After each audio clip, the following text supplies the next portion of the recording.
Hello and welcome back. And it's been a couple of weeks since I did anything on the Riley video wise, because there hasn't actually been a huge amount going off. There's like a lot of little jobs, but because I've had to move around because of the weather and working out on the car, I haven't done anything together. So I thought I'd club a bit of these jobs together and just talk about what I've done and what's next. I started on the starter motor because that thing was just static, just wasn't doing anything. And after stripping it down and rebuilding it, I've managed to get it to go again. Now I'm going to hopefully do something on the engine soon, but I'm just trying to make sure I can get it running before I do anything, rather than it being like a will it, won't it. Although I might do that, because apparently that's what gets internet points.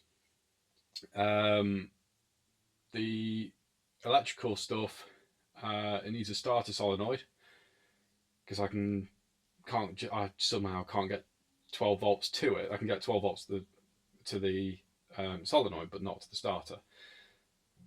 And the ignition coil also got 12 volts, so I've got a bit of hope on that. But I need to replace all these because they've been siliconed in.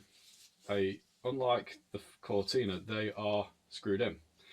So I need to make up a new set of ignition leads, which I have done before, which there's a video of that, but just haven't got around to that.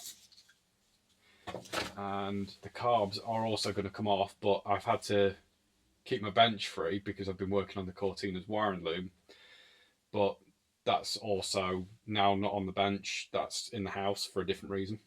But we'll come back to that soon enough. I've also started to acquire some tools. I'll show you those because they're pretty cool. So originally I had these Bodywork, just a cheap set to get me started, but they're a bit broken. Got that one. I should have a third one somewhere. A couple of dollies, which are showing their age. But then I did buy this set cheap, like 100 years ago. I got given this. It's a roofing hammer of some sort, but it's really good for taking out little dents looking at it. So I'm going to try and clean that up. And I've just bought this off eBay because it was on for a ridiculously cheap price. And it's a really nice bodyworking hammer. It needs a bit of tidying up. The handle, you can see, is cracked, and it's also a bit loose there. So I'm interested to see what people think about me actually doing a bit of videos on refurbing hammers and the tools for this, because I think it'd be quite cool. I've also got something else to show you, and it's this. So it's a bead roller. Bought this off eBay, about 2.5 years ago, because it was on for again, ridiculously cheap price, and it was local. Problem is, I only had two sets of dies for it, which are proper wheeled dies. I didn't have a tipping die, which is what this is. But weirdly, these are 1-inch shafts, and all the tools you can buy are either 22mm or 3/4, which is 19mm. So I'm going to have to make new tools, which is what I was testing this out on. That's a 3D printed thing. It works, but it's way too soft. So I was also going to refurb this and mount it on a proper stand. So let me know what you think about that. But for now, let's go and have a look at the Riley, and I'll talk about what I've done there. So the interior is out, biggest change really. Left the dash, left the wiring, just because there's no reason to take it out at the minute. Now I knew the floor was a bit crispy here, didn't realise how bad it was. This plate runs down here to about there. That is welded on top of the floor. I can't see any evidence that suggests otherwise. I did jack the car up a couple of weeks back to drop the oil and change it, and I found that this door just wouldn't open, because I wanted to see how strong this shell was, as you do, and that is mainly because this sill is not attached here. Not only that jacking point, when I can move it with my hand, so you can imagine what it's like when I've got when I tried putting the axle stand on it, not good. So, and this is the original jacking point, and you can see that's fallen, well, it's sunk. The cross member it's attached to seems to be okay, which is good, but this is just crumbled. The floor, the sill around it has crumbled. You can get my thumb up in there. It's never a good sign. And this is it from above. So it looks like they've tried to weld a plate in and it's just rotted out. So if I was to lift the car, this door would move, which means the shell is compromised. It's a similar story over there, although that sill has been plated, you can see there, but it's not. It's MOT welding, it'll do, but I'm going to have to look at it because I don't trust that sill. So what I've got here is some box section. It's 3/4 box by, I forget the wire gauge size, but it is 1.6mm thick, which is enough. What I'm going to do in a minute is, I think that's the right side, is that's going to weld in there.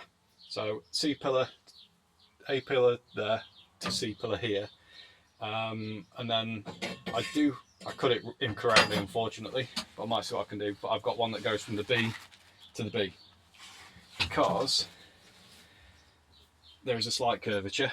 So if I put that roughly in place, you've got that gap there. So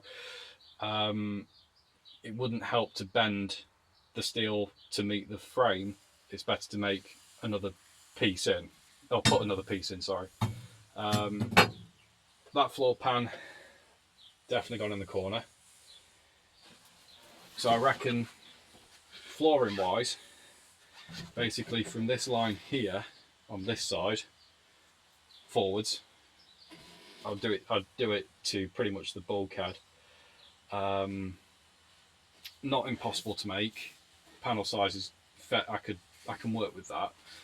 Similar story here. You can see where it's had some stuff go over it. So I'm imagining that jacking point's the same. That jacking point at the front will be the same as the other side. They're a common area. But we're in a bit of a catch-22 here because I'm going to start with the sill and the A pillar and make all this good. I need to try and make the shell structurally sound. What I don't want to do is put a new floor in here, then chop the tunnel out for an MX5 gearbox, because I know that's going to be bigger, knowing from what we know from previous experience. So I'm imagining I will probably end up having to put, I've got this brace, sorry, is already in. This is from the factory. That holds the steering column. That will be great for holding the A pillars. I might have to put in a piece that goes maybe from the tunnel to across temporarily, just so I can get the front chassis leg sorted. Then I can do the MX5 swap. Then I can do the tunnel. Then I can do the floor. Don't know. If you know a better idea, then please let me know. But engine and gearbox are going. I just want to try and get it running. It won't drive, but I want to get it going. But that's not for today. So job one, you can see where I've started. Get it back to bare metal so I can weld to it. I marked out some pieces over here and on the C. So I'll do that first, and then we'll get some stuff welded in.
welded in.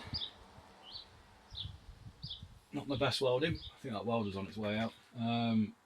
But that's stiff.